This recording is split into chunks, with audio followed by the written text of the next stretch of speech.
Hello guys, நான் தான் உங்கள் கவின். எல்லாரும் நல்லா இருக்கீங்களா? நேற்று பார்த்தீங்கன்னா பேன் இந்தியா ஸ்டார் பிரபாஸ் அவரோட புது படமான ஆதி புருஷ் அந்த படத்தோட டீசர் வந்து ரிலீஸ் பண்ணாங்க. பல பேர் கிட்டத்தட்ட இந்தியாவே ஆர்வமா அந்த டீசர்ல என்னதான் இருக்கு அப்படின்னு சொல்லிட்டு வெறித்தனமா போய் பார்த்தாங்க. ஆனா பார்த்தவங்களுக்கு ஏமாற்றம் தான் மிச்சமாச்சு. அதுக்கு காரணம் என்னன்னா, பயங்கரமா மோசமா விஎஃப்எக்ஸ் இருந்துச்சு அப்படின்னு சொல்லிட்டு பல பேர் ஃபீல் பண்றாங்க. கடைசியா பாகுபலியில பிரபாஸ் இந்த மாதிரி ஹிஸ்டாரிக்கல் படம் நடிச்சாரு. அதுக்கப்புறம் இந்த படம் பார்த்தீங்கன்னா ராமாயணம் பேஸ் பண்ண ஒரு படம். ஸோ அந்த மாதிரி ஜானர்ல பிரபாஸ் நடிக்கிறாரு. ஃபர்ஸ்ட் லுக்லாம் பார்த்தீங்கன்னா வெறித்தனமா இருந்துச்சு. சோ டீசர் தெரிக்க விட போகுது அப்படின்னு நினைச்சிட்டாங்களாட்டு இருக்கு. சரி, கிராபிக்ஸ் தான் மோசமா இருக்கு, ஒருவேளை பட்ஜெட் பிரச்சனையா இருக்குமோ அப்படின்னு சொல்லிட்டு விக்கிபீடியால பல பேர் இந்த படத்தோட பட்ஜெட் என்னன்னு பார்த்தா 500 கோடி போட்டிருக்காங்க. கிட்டத்தட்ட இந்தியாலேயே அதிகமா பட்ஜெட் செலவு பண்ண படம் இதுதான் அப்படின்னு வேற போட்டிருக்காங்க. இதை கேட்டு இன்னும் பல பேர் ஷாக் ஆயிட்டாங்க கைஸ். என்னது 500 கோடி போட்டு இப்படி போய் கிராபிக்ஸ் பண்ணி வச்சிருக்காங்களே, இதை விட கம்மி பட்ஜெட்ல எடுத்த படத்துக்கு கூட பயங்கரமான கிராபிக்ஸ்லாம் இருந்துச்சு, என்னங்க இப்படி பண்ணி வச்சிட்டாங்க அப்படின்னு சொல்லிட்டு பல பேர் சோஷியல் மீடியால ஷேர் பண்ணிட்டு இருக்காங்க கைஸ். ஹாலிவுட்ல இதுக்கு முன்னாடி பாத்தீங்கன்னா சோனிக் த ஹெட்ஜ்ஹாக் அந்த படத்துல கிராபிக்ஸ் வந்து கேவலமா இருந்துச்சு அப்படின்னு சொல்லிட்டு ஃபேன்ஸ்லாம் ரொம்ப டிசப்பாயிண்ட் ஆயிட்டாங்க. ஸோ அதனால அந்த படம் எடுத்தவங்களே இன்னொரு டைம் கிராபிக்ஸ்லாம் கரெக்ட் பண்ணிட்டு அதுக்கப்புறம் ரிலீஸ் பண்ணாங்க. ரீசெண்டா கூட ஷீ ஹல்கோட கிராபிக்ஸும் ரொம்ப மோசமா இருக்கு அப்படின்னு சொல்லிட்டு இருந்தாங்க. அதுல பெரிய ஹீரோ யாரும் இல்ல, அது ஒரு சின்ன சீரீஸ் தான் அப்படிங்கறதுனால அதை கண்டுக்காம விட்டாங்க. ஆனா இந்த படம் கண்டுக்காம விட முடியாது, ஏன்னா இதுல நடிச்சது தான் பேன் இந்தியா ஸ்டார் பிரபாஸ் ஆச்சு. சோ அவர் படம் இப்படி ஆயிடுச்சு அப்படிங்கிறது தான் அவரோட ஃபேன்ஸுக்குலாம் ரொம்ப வருத்தம் போல. கிராபிக்ஸ் மட்டும் கெத்தா பண்ணிருந்தாங்கன்னா படம் மாசா இருந்திருக்கும். அந்த ட்ரிக்கை மிஸ் பண்ணிட்டாங்கன்னு தான் நான் நினைக்கிறேன். சோ இந்த படத்தோட மீம் ரிவ்யூ, அப்புறம் பொன்னியின் செல்வன் சில மீம்ஸ் அதெல்லாம் பார்த்து இன்னைக்கு என்ஜாய் பண்ணுவோம் கைஸ். வீடியோக்குள்ள போயிருவோம். ஆஹா, கார்ட்டூன் நெட்வொர்க் சுட்டி டிவி ஒரு லோகோ படத்தையே மாத்திருச்சு பாருங்களேன். நான் கூட ஃபர்ஸ்ட் பார்த்துட்டு இது உண்மையிலேயே ஏதோ அனிமேஷன் படம் நினைச்சிட்டேன். அதுக்கப்புறம் தான் தெரியுது இது அனிமேஷன் படம்லாம் கிடையாது, உண்மையாலுமே ஷூட்டிங் எடுத்திருக்காங்கன்ட்டு. சூப்பரா இருக்க வேண்டிய படத்தை இப்படி சொதப்பிட்டாங்களே. சுட்டி டிவி குழந்தைகள் கொண்டாடும் வெற்றி சூனு. ஆடா பாவீங்களா, எத்தனை பேர் செக் பண்ணி இன்ஸ்பெக்ஷன்லாம் பண்ணிருப்பாங்க, யாருமே சொல்லியா? யார கேட்டாலும் நல்லா தாங்க இருக்கு, சூப்பரா இருக்கு கிராபிக்ஸ் அப்படின்னு சொல்லிட்டாங்களோ என்னமோ தெரியல. One against all odds Prabhas 500 crore ரூபா பட்ஜெட் வேஸ்டா, VFX trolls animation movie cartoon movie அப்படின்னு சொல்லிட்டு கிண்டல் பண்றாங்க. இவ்வளவு கிரிட்டிசிசம் இருந்தாலுமே highest viewed teaser in India, highest liked teaser in Hindi. பல ரெக்கார்டுகளை இந்த டீசர் பண்ணிருக்கு காய்ஸ். இவ்வளவு கிரிட்டிசிசம் இருந்தும் கூட 70 million views in just 16 hours. Most viewed teaser in 24 hours. Beating KGF 2 teaser 68 million தான். KGF 2 விட பயங்கரமான வியூஸ் வந்திருக்கு இந்த டீசருக்கு. சோ கண்டிப்பா ரிலீஸ் ஆச்சுன்னா வேற லெவல்ல ரெக்கார்டு பண்ணும் தான் நினைக்கிறேன். ஆனா விஎஃப்எக்ஸ் இவங்க ஏதாச்சும் ஒண்ணு பண்ணி கரெக்ட் பண்ணியே ஆகணும். ஒரு தைல விளம்பரம் எவ்வளவு அழகா கிராபிக்ஸ் பண்ணியிருக்கான், அதானே இந்த அட்வர்டைஸ்மெண்ட் கிராபிக்ஸ் கூட எவ்வளவு சூப்பரா கன்வின்சிங்கா இருக்கு. இது பாருங்க, என்னென்னமோ பண்ணி வச்ச மாதிரி இருக்கு. ஏன் இப்படி பண்ணாங்கன்னு ஒன்னும் புரியலையே. டைரக்டர் என்ன சொல்லியிருக்காருன்னா, லேட்டஸ்டா நீங்க வந்து ஸ்மால் ஸ்கிரீன்ல பாத்தீங்கன்னா அப்படிதான் தெரியும், இது வந்து ஒரு பிக் ஸ்கிரீன் மூவி அப்படிங்கிற மாதிரி என்னமோ சொல்லியிருக்காரு. பாப்போம் என்ன நடக்குதுன்ட்டு. Nothing can beat this period. இந்த ராமாயணம் சீரீஸா எவ்வளவு மூவி இதுக்கு முன்னாடி பின்னாடி வந்தாலும் என்னைக்குமே நம்ம மனசுல இதுக்கு ஒரு தனி இடம் இருக்கு கைஸ். நானும் பல டைம் இந்த கார்ட்டூன் பார்த்திருக்கேன். கார்ட்டூன்ல வேற லெவல்ல இருக்கும். Prabhas fans after sago teaser வெறித்தனமா இருந்துச்சு. ரிலீஸ் அந்த அளவுக்கு சுமாரா தான் இருந்திருக்கு, ஆனா அதுவே ஹிட் தான் நினைக்கிறேன். ஆஃப்டர் RS டீசர் என்ஜாய் பண்ணிட்டு இருந்தாங்க. After release சோகமாயிட்டாங்க.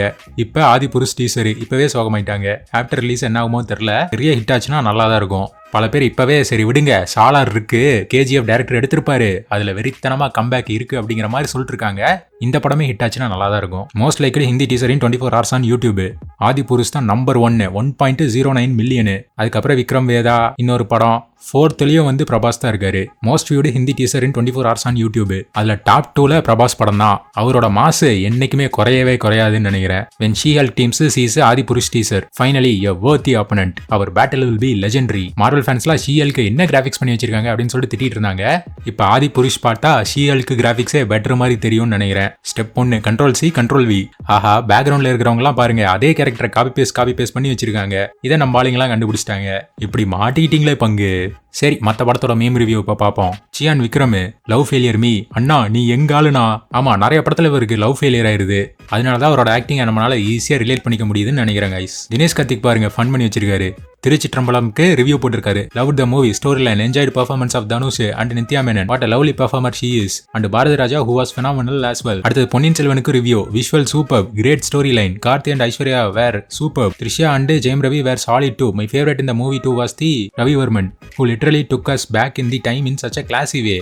Mani Ratnam sir genius you. ஆஹா, இவரே ரிவ்யூலாம் போட ஆரம்பிச்சிட்டாரு. கொஞ்ச நாள்ல யூடியூப்லயே சேனல் திறந்து ரிவ்யூ பண்ண ஆரம்பிச்சிருவாரோ. இருக்கட்டும். அடேங்கப்பா, பொன்னியின் செல்வனுக்கு என்ன மார்வல் மாதிரி ஃபேஸ் 1 படத்தை எல்லாம் கொடுத்த மாதிரி இருக்கு. PS1 PS2 Vallavarayan Vandiyathevan Aditya Karikalan Rajaraja Cholan Cholas the golden age Rajendra Cholan இந்த எண்டு கேமு அதெல்லாம் வரும் போல இருக்கே. நல்ல editing. If Arulmozhivarman meets Sundara Cholan in PS2 எல்லா தப்பையும் நீங்க தான் பண்ணீங்க. ஆஹா, சந்தோஷ் சுப்பிரமணியம்ல வர கதை மாதிரியே இங்கேயும் ஆக போகுதா?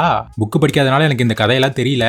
பொறுத்து இருந்து பாப்போம் என்ன ஆகுதுன்ட்டு. It's been years. He must have moved on and forgotten me. Boys after a decade. இந்த கல்லும் பாட்டும் போரும் அவளை மறக்கத்தான் என்னை மறக்கத்தான் அப்படின்னு சொன்னாரு. ஆனா அவரால் மறக்கவே முடியல. ஒத்துக்க மனசு வரலினாலும் அதான் நிஜம் போல. Every time Bollywood messes up with VFX my respect for Ra One increases. நம்மூர்ல வந்து கோச்சடையானே சூப்பரா இருந்துச்சு அப்படின்னாங்க.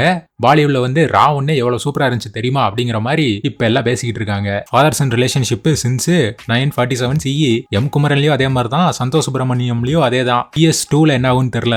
அப்போ கூட நான் உங்க கண்ட்ரோல்ல தான் இருக்கேன். பாருங்களேன், இவங்க கேரக்டர் எப்பவுமே ஒரே மாதிரி வந்துருது. PS2ல ஏதாச்சும் டிஃபரன்ஸ் இருக்கான்னு பார்ப்போம்.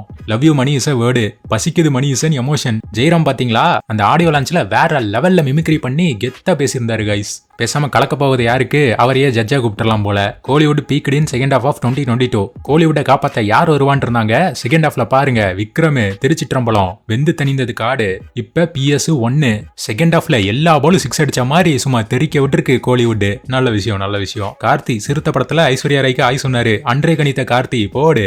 Berlin money heist spin off coming in 2023. என் தலைவன் வந்துட்டான்டா போடு. பெர்லினுக்கு ஸ்பின் ஆஃபா, நாயகன் மீண்டும் வரான், 8 திக்கும் ஹைஸ்ட் தானே. இதற்கெல்லாம் யார் காரணம் தெரியுமா? யார் அண்ணா? நீதான். இவர் என்ன திடீர்னு இவங்க மேல பழிய போட்டாரு? செகண்ட் ஹாஃப்ல எக்ஸ்பிளனேஷன் கொடுப்பாங்கன்னு நினைக்கிறேன். Jack Snyder is being considered to direct 6th installment of Avengers secret wars. DC fans எல்லாரும் ஷாக் ஆயிட்டாங்க. என்ன நாங்க சண்டை போட்டுட்டு இருக்கோம், இவங்க என்னன்னா ஒத்துமையா போய் படம்ல டைரக்ட் பண்ற கன்சிடர் பண்ணிட்டு இருக்காங்களே அப்படின்னு நினைச்சிருப்பாங்க. இப்ப தெரியுதா, it is not DC vs Marvel, it is DC and Marvel. இதை நம்ம புரிஞ்சுக்கிட்டே ஆகணும்னு நினைக்கிறேன். சொல்லு அப்படின்னு சொல்லிட்டு ஒரு பாட்டை ரிலீஸ் பண்ணாங்க. இந்த சாங் ஏன் மூவில வரலன்னு தெரியலங்க. அதானே படம் ரொம்ப லென்த்தா இருக்குன்னு சொல்லிட்டு தூக்கிட்டாங்களா, இல்ல பார்ட் 2ல வருமா என்னன்னு தெரியல. எது தெரியலனாலும் பார்ட் 2ல ஆன்சர் கிடைக்கும் நம்பிட்டு இருக்கேன். என்னமோ தெரியல. 2010ல ஜெசி, 2018ல ஜானு, 2022ல குந்தவை. திருஷா பாருங்க, அவங்க நடிச்சாவே அந்த கேரக்டர் பேரு வெறித்தனமா ஹிட் ஆயிருது. ஆனா நம்ம ஒன்னும் அவங்கள பெருசா அப்ரிஷியேட் பண்றதுல நான் நினைக்கிறேன். அவங்களோட பர்ஃபார்மன்ஸும் எப்பவுமே வெறித்தனம் தான். சோலா பிரின்ஸ் என்ன ஸ்டேட்டஸ் வச்சிருக்காரு, காமெடியா போஸ்ட் போட்டு வச்சிருக்காங்களாட்டு இருக்கு. சோலா இளவரசன் ஜெயிக்கிறோமோ தோக்குறோமோ முதல்ல சண்டை செய்யணும், don't believe and love girls blindly, eat sleep வாரு ரிப்பீட். கடைசி ஸ்டேட்மெண்ட் சூப்பரா இருக்கு. விஷயம் கேள்விப்பட்டீங்களா காய்ஸ், டெட்பூல் 3ல வந்து உல்வரின் வந்து கம்பேக் கொடுக்க போறாராமா. இதை விட வேற என்ன நியூஸ் வேணும் உல்வரின் ஃபேன்ஸுக்கலாம். அடுத்த டெட்பூல் பார்ட்டு சும்மா தெரிக்க விட போறாங்க. இனி ரெக்கார்டு மழை தான் ப்ரோ. நீங்க சோலாவா பாண்டியாவா? Super sign bro, correct. சின்ன வயசுல எப்பவுமே நான் அதை வெறித்தனமா உட்காந்து பாத்துக்கிட்டே இருப்பேன் கைஸ். எப்பவுமே டிராகன் பால் ஜியை மறக்கவே முடியாது. Will Smith thinking he caused the biggest news of the year. I am inevitable and I am Wolverine. போடு. Wolverine நியூஸ் தான் இருக்கிறதுல பெரிய நியூஸ் இந்த ஹாலிவுட் பொறுத்த வரைக்கும். Positive reviews everywhere. Selva sir நம்ம படத்துக்கா? அதானே எனக்கு ஒன்றும் புரியல.